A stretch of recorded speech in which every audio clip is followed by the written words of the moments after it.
inventaire, parce qu'à chaque concept, je pense que tu as remarqué, là, à chaque concept que je te présente, je te parle d'un moyen finalement pour prévenir, parce que tout ça fait partie des moyens de prévention. Je t'ai parlé des émotions, je t'ai parlé des besoins. Puis je t'ai dit, c'est quand même deux affaires, là, deux cibles très centrales dans la gestion de soi ou de nos équipes de travail ou peu importe, dans un objectif de prévention de l'épuisement. Ça vaut aussi, tu comprendras que ça vaut aussi dans tout autre type de vie, là, professionnel, relationnel, amoureux, familial, peu importe. Ça, c'est un applique à tout, ça, cette histoire-là. L'épuisement en général. Comment on les trouve, nos besoins? Bien, on se pose une question essentielle. Et c'est l'évaluation du gain. Parce que c'est pas toujours un besoin, le gain. Je répète, c'est pas toujours un besoin, le gain. Mais souvent, il est en lien, en tout cas, avec un besoin. Qu'est-ce qu'un gain? Bien, un gain, c'est quelque chose qu'on gagne à. C'est l'apport, c'est la plus-value.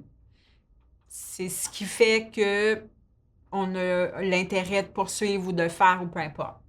Alors, quel est le gain? La question de base, en tout cas, par rapport à l'épuisement, c'est quel est le gain à ma situation actuelle? La situation dans laquelle je me trouve en ce moment, qu'est-ce qu'elle m'apporte? Parce que si elle t'apportait nada, tu ne serais plus dans la situation. Parce que je ne connais aucun humain sur Terre, incluant moi-même, qui reste dans une situation qui ne fait que générer du malaise. Jamais. Quand ce n'est que malaisant, on veut que ça arrête. Fais juste penser à une fois où tu as mal filé, là, où physiquement, là, ça n'allait pas. Une gastro, par exemple. Est-ce que tu souhaitais qu'éternellement tu sois dans cette situation-là? Moi, je pense que non. Je pense que tu avais hâte que ça passe au PC. Et je pense aussi que tu es orienté sur le « je veux que ça arrête, je veux que ça arrête, je veux que ça arrête ». Puis là, tout à coup, tu t'allais poser la question que j'ai besoin pour aller mieux et que ça soit moins pire. Tu as peut-être pris du Pédialyte, parce que la liste est longue. Tu as mis une bouillotte, tu as pris congé. Hein? Qu'est-ce que j'ai besoin? Tu avais besoin d'atténuer les symptômes. Qu'est-ce que tu as fait? Tu t'es posé la question. Tu as pris les mesures. Puis le temps, bien sûr, ça l'a parti. Mais là, on parle d'une situation très, très temporaire, mais le principe est le même.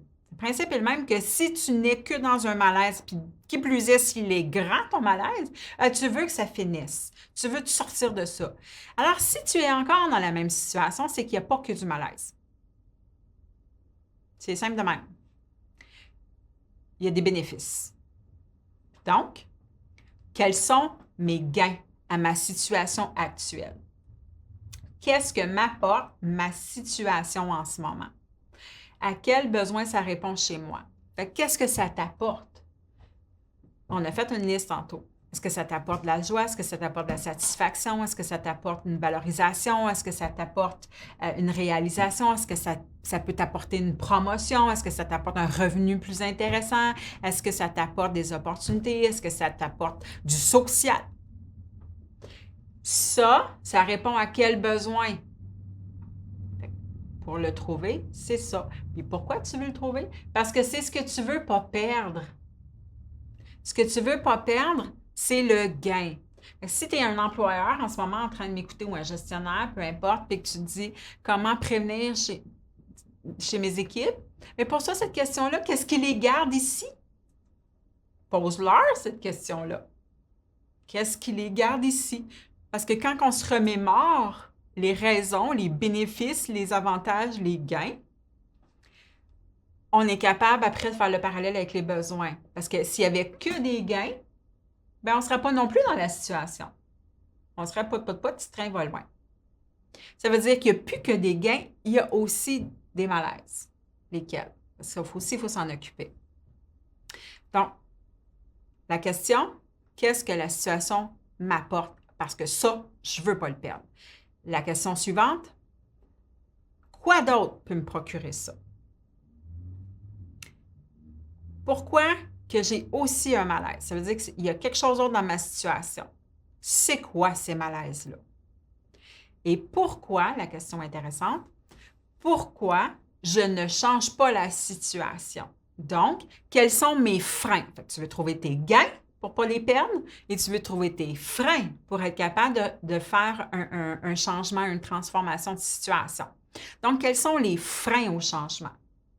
Si c'est organisationnel, par exemple, la structure organisationnelle de l'entreprise, qu'est-ce qu'il y a dans la structure organisationnelle qui freine, qui bloque la mise en place des changements qui répondraient davantage aux besoins des membres de l'équipe pour prévenir un épuisement individualisé ou collectif dans certains cas. Donc, il faut aller les trouver parce que c'est là-dessus qu'il faut intervenir. C'est sur les freins qu'il faut intervenir.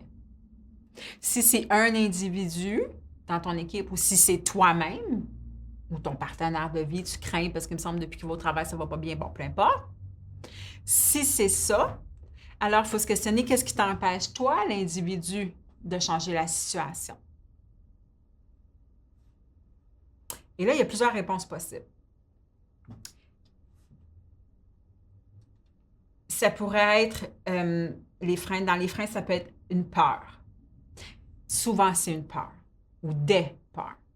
Est-ce que c'est une peur de la nouveauté? Est-ce que c'est une peur de la perte? Moi, j'ai des employés qui m'ont dit, mais j'ai tellement peur de perdre mon emploi si je le dis que je suis épuisée. J'ai tellement peur que mon patron ne me fasse plus confiance si je lui dis que je ne suis pas capable de faire la tâche. Il y a des gestionnaires, moi, qui m'ont dit, mais j'ai peur de ce que vont penser mes employés après si moi, je tombe en arrêt.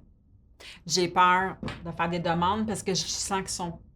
J'ai peur de ne pas savoir recevoir leur émotion. J'ai peur de ce qu'ils vont me dire finalement. J'ai peur que l'organisation s'écroule. J'ai peur qu'on ne livre pas la marchandise. J'ai peur de manquer de sous. J'ai peur d'être jugée. J'entends ça là, sur une base régulière. J'ai peur du jugement. Souvent, généralement, moi, je réponds quel est ton propre auto-jugement à toi-même?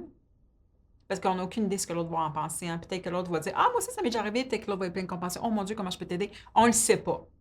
Ce qu'on sait que si on est dans la peur que les autres nous jugent, c'est parce qu'on est en train de se juger soi-même. Ça vient avec. Tu juges quoi au juste par rapport à toi-même? Et souvent, j'entends j'ai peur d'avoir l'air faible, j'ai peur. J'ai peur, j'entends ça fréquemment. Trouve les peurs. Parce que ces peurs-là, il faut que tu t'en occupes. C'est eux autres qui empêchent, là. Avoir peur, c'est faire du vélo stationnaire. Tu pédales fort, fort, fort, fort, puis tu vas nulle part. Ça vide l'énergie, ça. On l'a dit tantôt. Quand tu manques d'énergie, qu'est-ce qui arrive? Tu es fatigué, qu'est-ce qui arrive? Tu t'épuises. Là, tu es dans 2 cercles de même qui spinent. Là, fait que tu es sur la voie express pour l'épuisement. Trouve les peurs. Traite les peurs.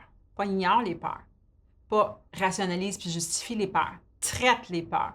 Qu'est-ce qui enlèverait la peur? Qu'est-ce qui réduirait la peur? Ça, c'est ton besoin. Comprends-tu pourquoi les besoins sont importants? C'est un besoin. Sécurité, rassurance, confiance, assurance, je ne sais pas, mais il y a un besoin qui est pris là. Est-ce que le frein au changement, c'est un conflit de valeurs? Parce que les valeurs aussi peuvent bloquer un changement. Si tu as une valeur, j'entends souvent des gens qui me disent oui, mais moi, je suis très loyale quand je m'engage, ou je suis très engagée, je suis très dévouée à la tâche. Je suis une personne comme ça, je suis comme ça en général dans ma vie. Je me suis engagée à faire ça, je me suis engagée à livrer la marchandise. Je suis très... mais ouais, mais tu sais, qu'est-ce qui va arriver avec mes collègues de travail si moi, je ne peux plus? Fait que là, tu me parles de compassion, tu me parles de tes valeurs, là. Entraide, tout ça. Alors, généralement, moi, je retourne. OK? Comment tout ça, ces belles valeurs-là, pourraient être appliquées à toi-même? Parce que là, il y a un conflit. Il y a un conflit entre offrir ces belles valeurs-là aux autres et se les refuser à soi-même, qui provoque l'épuisement. Trouver les valeurs. Est-ce qu'il y a des valeurs qui sont en conflit en ce moment? Si des valeurs de compétitivité, les gens qui sont plus de type A, là, qui fonctionnent plus au niveau en guise de je me compare aux autres, je suis plus compétitif. Les gens qui fonctionnent plus comme ceux-là, ben, s'épuiser ou être fatigué ou admettre d'avoir besoin d'aide, c'est 2 valeurs en conflit, là. On ne fait pas ça. C'est super difficile après de changer la situation. Alors, on continue de pédaler. On fait comme le petit canard. Il a l'air de bien aller, mais en dessous, ça pédale fort, fort, fort. C'est épuisant. Fait que ces valeurs-là qui sont en contradiction puis en conflit, comment je peux m'en occuper? Est-ce qu'elles me servent encore ou est-ce qu'elles me nuisent? Quand est-ce que ces valeurs-là me sont utiles? Quand est-ce que ces valeurs-là me sont problématiques? Ça, c'est l'évaluation. Au début, je t'ai dit, il faut trouver tous les éléments pour pouvoir les évaluer. Mais comment on les évalue? Comme ça. Quand est-ce que ça m'aide? Quand est-ce que ça me nuit? Quand est-ce que ça me procure de la satisfaction? Quand est-ce que ça me génère un malaise? Parce qu'il y a peut-être des situations dans lesquelles mes valeurs de loyauté, par exemple, sont super utiles avec mon enfant, exemple. Mais que ma valeur de compétition avec mon enfant, avec mon conjoint, qui est le meilleur parent, avec mes collègues de travail, qui est l'employé le plus performant, ça peut peut-être faire des conflits. Ça peut mener à une surcharge de travail. Mais si je fais du sport, de l'art, ça peut être super utile. Si tu l'as développé, puis tu te l'es approprié, c'est parce qu'elle t'a déjà servi. Quand, où, comment? Il faut doser. Est-ce que dans les freins, il y a les manques? Est-ce que je manque d'informations? Est-ce que je manque des ressources? On en revient à la question, qu'est-ce que j'ai besoin? Et la question d'après, c'est qui pourrait m'aider? Est-ce que c'est une ressource externe? Est-ce que c'est un spécialiste? Est-ce que c'est un conseiller? Est-ce que c'est une formation comme celle-ci? Parce que de quel genre d'aide est-ce que j'ai besoin? Est-ce que j'ai besoin de quelqu'un qui va venir m'aider à faire le ménage? Est-ce que j'ai besoin de quelqu'un qui va aller aider ma mère? Est-ce que si j'ai besoin de quelqu'un qui va partager le dossier avec moi au bureau? Est-ce que j'ai besoin de quelqu'un qui va m'informer sur où sont les ressources d'aide psychologique, par exemple? Ou est-ce que j'ai besoin de me faire masser parce que je suis fatiguée? Quel type d'aide est-ce que j'ai besoin? C'est quoi les ressources qui sont en train de s'épuiser en moi? Je reviens 30 secondes sur les gains. C'est quoi mes freins? Hein? Qu'est-ce qui bloque mon changement? Il faut que tu trouves ça et tu t'en occupes si tu veux que la situation diffère. Donc, si tu ne veux pas que ça l'empire et que tu sois en situation d'épuisement. Ces situations d'épuisement, on va regarder aussi les conséquences que ça a aussi dans la vie. Il y en a plein d'autres. Hein? Ça fait éclater des situations, ça. Et je t'ai dit, trouve tes gains. Dans les gains, je t'ai parlé, quels sont les gains à ma situation actuelle? Et si tu as envie de t'en aller vers un changement, la question d'après, c'est quels seraient mes gains si j'arrivais à changer la situation? Fait, si je décidais de faire des actions pour un changement, qu'est-ce que ça m'apporterait, ça? Probablement de la fierté, de l'assurance, de la confiance, de la détermination. C'est quoi? Ça répond à quel besoin? De reconnaissance, de validation, d'appropriation, de contrôle, d'empowerment. Les gains, les freins. C'est deux leviers super importants. Alors, si tu es gestionnaire, par exemple, fais ça, cet exercice-là aux membres de ton équipe. Qu'est-ce qui bloque? Qu'est-ce qui t'aiderait? Qu'est-ce que tu as besoin? Qu'est-ce que tu gagnes à la situation? Qu'est-ce que ça te procure? Pourquoi tu es encore ici? Comment je peux t'aider? Comment les autres peuvent t'aider? De quoi tu aurais besoin? Où sont les ressources?